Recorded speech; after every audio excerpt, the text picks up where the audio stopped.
Bonjour et bienvenue, j'ai le plaisir de vous accueillir pour une nouvelle édition du journal que nous enregistrons aujourd'hui à Royan parce que en ce 17 juillet, c'était l'étape du Trophée Vert, le Tour de France des trotteurs sur l'herbe. Voici le sommaire de votre journal. Mais la une de l'actualité, naturellement, ce sont les incendies qui font rage en Gironde depuis plus d'une semaine maintenant. L'hippodrome de la Teste a pu être sauvé des flammes grâce à l'extraordinaire travail des pompiers. Le site est devenu la base arrière des pompiers, justement. Notre invité dans ce journal, le président de la Société des courses de la Teste, Jacques Le Dantec. Avec lui, nous ferons le point sur la situation. Les incendies dans la région qui provoquent une fin de semaine particulièrement bouleversée, nous vous dirons tout dans ce journal. Côté piste et côté sport, il y avait des courses à Royan. Dimanche dernier, c'était le Trophée Vert. Gently de Muse s'est invité à la fête du Tour de France des trotteurs sur l'herbe. L'agenda et les belles notes sont également au menu de votre journal des courses.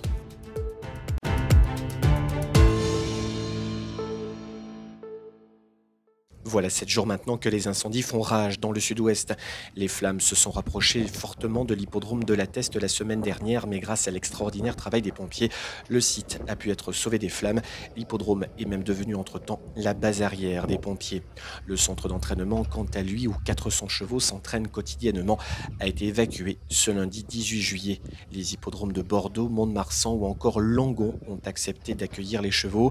La réunion du mercredi 13 juillet s'était déroulée normalement, ou presque, alors que les incendies commençaient à se propager aux alentours. Le point dans ce journal avec Jacques Le Dantec, en sachant que la situation naturellement évolue d'heure en heure. Bonjour à tous, quelques nouvelles du centre d'entraînement de la Teste. Aujourd'hui, vous voyez, le soleil est là.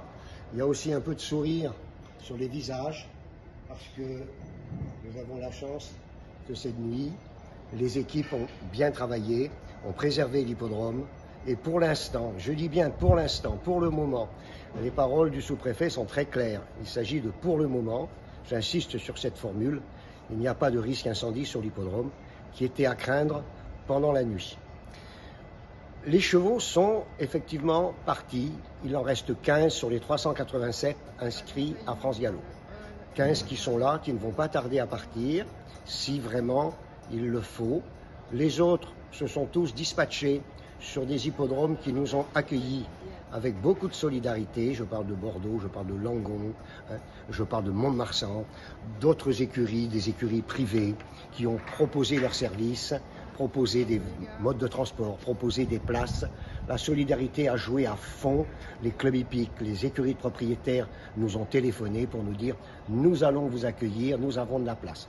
Aujourd'hui, donc, les chevaux sont à part 15, mais je vois actuellement que les fumées se sont dissipées sur le centre, donc on n'a plus du tout le risque de fumée opaque et étouffante. Il nous reste le risque incendie, comme je vous ai dit, l'incendie semble être maîtrisé et toute la nuit, il y a eu la construction d'un pare-feu large de 50 mètres avec des abatteuses suivies de bulldozers qui ont dégagé un espace d'environ 50 mètres de large, de telle façon que le feu, même s'il arrivait en face de l'hippodrome, le feu ne puisse pas franchir la route et venir incendier à la fois le zoo et l'hippodrome.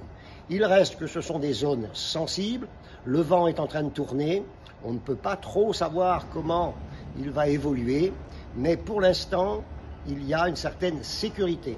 Donc les chevaux, de toute façon, tous les autres chevaux sont en sécurité, eux. Les 15 qui sont là vont peut-être partir. Les camions sont prêts, de toute façon, s'il y avait une évacuation de l'hippodrome en urgence, les chevaux, de toute façon, seraient évacués. On a les moyens logistiques de les transporter et de les héberger. Voilà. Alors, en ce qui concerne les courses du 24 et du 25, il est évident, d'abord pour des raisons matérielles, parce que le PC du commandement est ici. Le PC ravitaillement est ici. Nous avons mis tous nos bureaux pour le service médical, pour des salles de repos, pour des salles d'ostéopathes. Nous faisons le maximum pour que les pompiers, la police et tous les corps qui défendent notre bel hippodrome et surtout notre commune puissent être dans les locaux les plus agréables possibles. Donc matériellement, nous ne pouvons pas organiser de course. Deuxièmement, je crois que décemment, nous n'allons pas organiser une manifestation sportive alors qu'aujourd'hui 10 000 personnes sont déplacées, des campings ont été brûlés. Nous sommes quand même dans un contexte un peu de désolation, donc je pense qu'il serait vraiment indécent d'organiser une manifestation à la fois sportive mais surtout ludique, et je crois que ce serait indélicat. Donc, par respect pour les gens qui se sont battus, nos courses seront transférées. Pour l'instant, nous sommes en négociation avec France Gallo. France Gallo qui est en train de choisir des hippodromes qui pourraient nous permettre de garder nos courses dans le sud-ouest. Mais ça, nous le saurons soit ce soir, soit demain. Voilà. Merci de m'avoir écouté et à très bientôt. Les terribles incendies qui touchent actuellement le département de la Gironde ne permettent pas l'organisation des réunions du dimanche 24 juillet et du lundi 25 juillet sur l'hippodrome de la Teste. Le calendrier et le programme du dimanche 24 au mardi 26 est donc modifié en conséquence, sachant par ailleurs qu'en raison des fortes températures prévues dimanche 24 juillet, il ne sera pas possible de courir dans le sud-ouest à cette date. Les modifications de date et d'hippodrome sont donc les suivantes. Dimanche 24 juillet, c'est Dieppe qui accueillera la réunion avec Quintet en remplacement de la Teste. Lundi 25 juillet, Tarbes accueillera la réunion avec Quintet en remplacement de Dieppe. Mardi 26 juillet, c'est Dax qui occupera le créneau en début de journée, c'est-à-dire que la réunion de la Teste, initialement programmée le lundi 25 juillet sans Quintet, est donc reculée d'une journée pour se courir le mardi 26 juillet, tout en étant déplacée à Dax. Pour ce qui concerne les trotteurs, la réunion prévue à Langon ce vendredi 22 juillet est transférée sur l'hippodrome de Châtelaillon-Plage et les qualifications prévues également ce vendredi sur l'hippodrome de Bordeaux-le-Bouscat sont annulées. De son côté, le président de Châtelaillon, Bertrand Rivière, tient à saluer la mobilisation sans faille de ses équipes. En moins de 48 heures, en effet, la réunion de course de Langon a pu être déplacée sans aucun problème. Je remercie tous les bénévoles et les salariés de l'association qui ont réagi très vite pour que soit maintenue cette journée de course dans notre région. Toutes les équipes vont rester à pied d'œuvre pour organiser la journée de course de lundi également, ce qui signifie que tout le monde va travailler encore ce week-end. La solidarité a joué à fond. Je les en remercie une nouvelle fois. Fin de citation.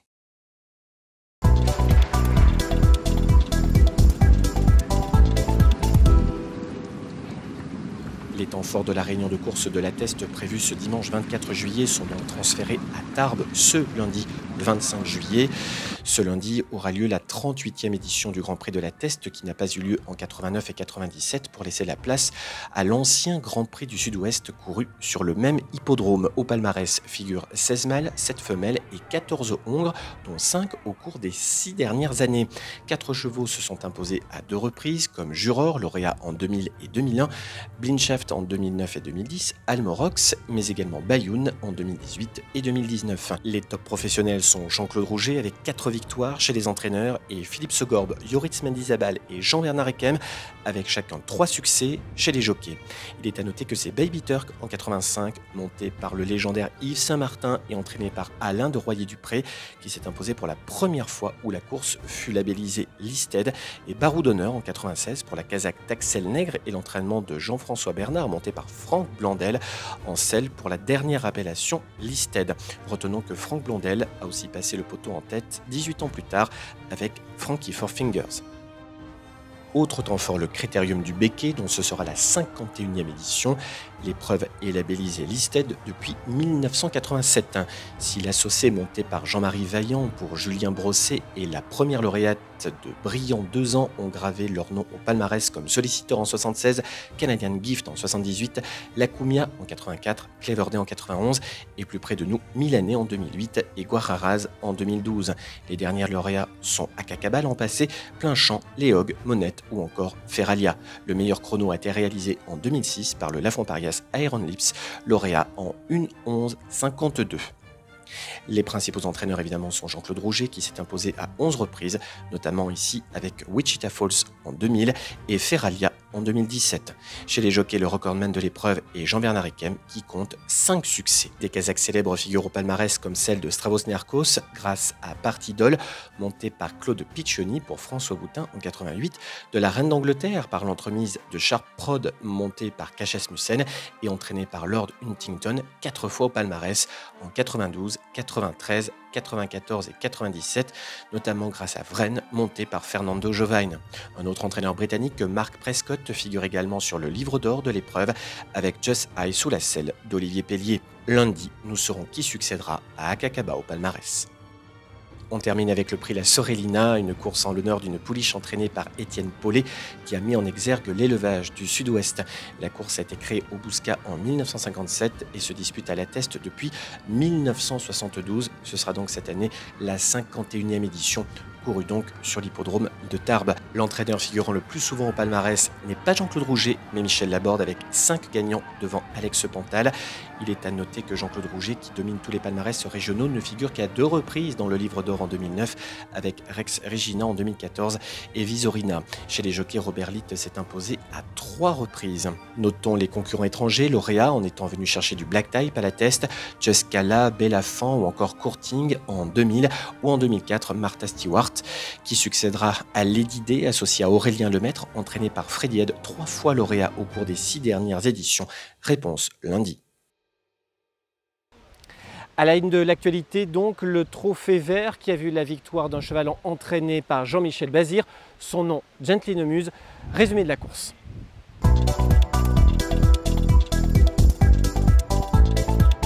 La 10e étape du Trophée Vert revient à son grand favori, Gently Muse, entraîné et drivé par Jean-Michel Bazir, qui sur une piste en parfait état, saluée par les professionnels, a bouclé le parcours sur le pied de 1,16,4 sur 3125 mètres. 13e victoire en 31 sorties publiques pour ce cheval âgé de 6 ans, qui n'a jamais fini plus loin que 4e depuis 1 an. Après avoir pris l'avantage à un tour du but, le lauréat du Quintet toulousain résiste à tous les assauts dans la phase finale tout en penchant sur sa gauche. Calimero du Tilleul, qui prend la 2e place, engrange de précieux points, ce qui lui permet de conforter sa place de leader au classement provisoire du Trophée Vert. Et Gine Précieuse complète le podium.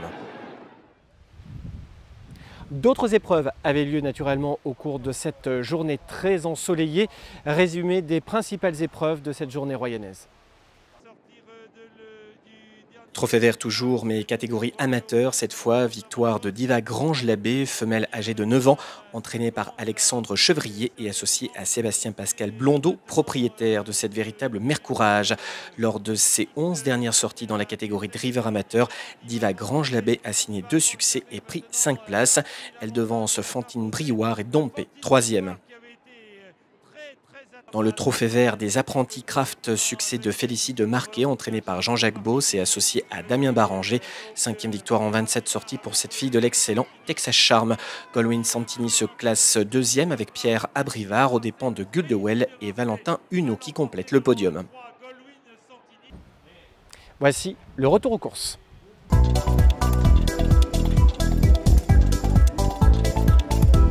Et on commence notre retour aux courses par Beaumont-Lomagne ce jeudi 14 juillet. Dans la 5e, le prix de Feur, succès de la petite championne de Jean-Pierre Lagenèbre enivrante dans l'excellente réduction kilométrique de 1,13,1 avec l'aide de son fidèle partenaire Frédéric Closier.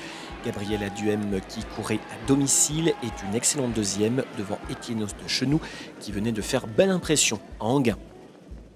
À Châtelaillon-Plage, le même jour, dans le Grand Prix, victoire d'Alicia Bella dans la réduction kilométrique de 1,13,2 sur 2625 mètres. La partenaire d'Antoine Ville se devance Falco Berry et Dollar du Plein qui complète le podium. Direction Pompadour, toujours jeudi 14, cette course était au programme. Dans la 6e, le prix Jean Pécou, victoire de Foxtrot qui fait afficher 8 longueurs au passage du poteau. Cristal d'un jour, régulé sur cette piste, et 2e devant le pensionnaire de François Nicole, gare à lui de Balme. Au Doran, ce jour de fête nationale, le Grand Cross tenait le haut de l'affiche. La course est l'apanage de Darjeeling Bellevue, entraîné par Arnaud Chaillet-Chaillet. Darjeeling Bellevue s'impose aux dépens de Bad Bot Bouloise, 2e. Le lauréat venait de remporter l'épreuve préparatoire.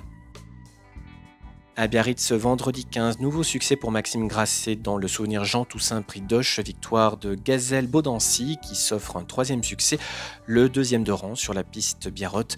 Le point sur les classements dans un instant. À Villeréal, samedi 16, dans la 5e, victoire d'Elvina dans la réduction kilométrique de 1,16,6 aux dépens de l'excellent Gamin de Bélève. Enfin à Castéra-Verduzan, dimanche 17, dans la 6e, succès de Fanjocobo qui confirme l'excellente forme de son partenaire Maxime Grasset. Après 8 soirées de course, il est temps de faire le bilan sur l'hippodrome de Biarritz côté driver. Romain Lecreps totalise 5 victoires. Il devance Mathieu Abrivard, Frédéric Closier et Maxime Grasset, tous lauréats à 4 reprises à mi-meeting. A noter qu'Éric Raffin réalise un coup de 3 lors de la 3e réunion. Mathieu Abrivard, quant à lui, est auteur d'un coup de 4 ce mardi soir. Dans le rang des entraîneurs, Yannick Henry compte 8 succès, dont 4 au cours de la 8e réunion, devant Nils Pacha, 5 victoires, Thierry Duval d'Estaing et Stéphane Bouisson, originaire de Beaumont-de-Lomagne, 3 succès. Voici les shows à suivre. Voici quelques chevaux à suivre dans les prochaines semaines. En plat, nous vous conseillons de suivre Camino, Promeneur ou encore Écourt qui poursuit son petit bonhomme de chemin sur sa piste de prédilection, c'est-à-dire Pompadour. Au trot, vous pouvez suivre Géridia Menuet, Fabiarel ou encore Ikawana en retard de gain. En obstacle, Alideri a fait grosse impression sur la piste de Pompadour la semaine dernière. Place à l'agenda de la semaine.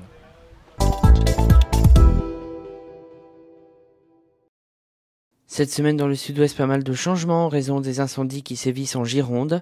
On commence ce vendredi avec Châtelaillon-Plage qui accueillera la réunion initialement prévue à Langon en premium dès 13h05. Samedi 23, le meeting de Biarritz se poursuit dès 19h40 et dimanche, première des 2 dates annuelles sur l'hippodrome d'Aurillac, trot plat obstacle dès 14h. La réunion initialement prévue à la Teste est annulée. Le quintet du jour se déroulera à Dieppe. On se donnera rendez-vous en Corrèze sur l'hippodrome de Pompadour avec une réunion plat obstacle, début des opérations à 14h. Pour les amateurs de trot, on se donnera rendez-vous sur les hippodromes de Royan-la-Palmyre dès 14h30 et Villeneuve-sur-Lot dès 14h. Lundi 25, on se rendra de nouveau à l'hippodrome de Châtelaillon-Plage avec une réunion premium dès 11h40. La réunion initialement prévue à la Teste le dimanche 24 juillet se déroulera ce lundi 25 sur l'hippodrome de Tarbes avec le Quintet Plus dès 12h45. Mardi 26, c'est Dax qui accueillera la réunion initialement prévue le lundi 25 sur l'hippodrome de la Teste. Début des opérations, 9h15. Le meeting de Biarritz se poursuivra encore ce mardi 26 dès 19h40 et ce jeudi 28 dès 19h40 également. Et on se donnera rendez-vous également en nocturne pour la première à Montignac-Charente avec une réunion au trot dès 19h40. Vendredi 29, on clôturera le meeting de Biarritz dès 19h40 et on se donnera rendez-vous en premium sur l'hippodrome de Mont-de-Marsan au plat avec un début des opérations à 13h27. Voilà pour l'essentiel de l'actualité. Je vous souhaite une excellente semaine. Vous continuez de nous suivre sur les réseaux sociaux, sur notre page Facebook en particulier. Excellente semaine donc, salut.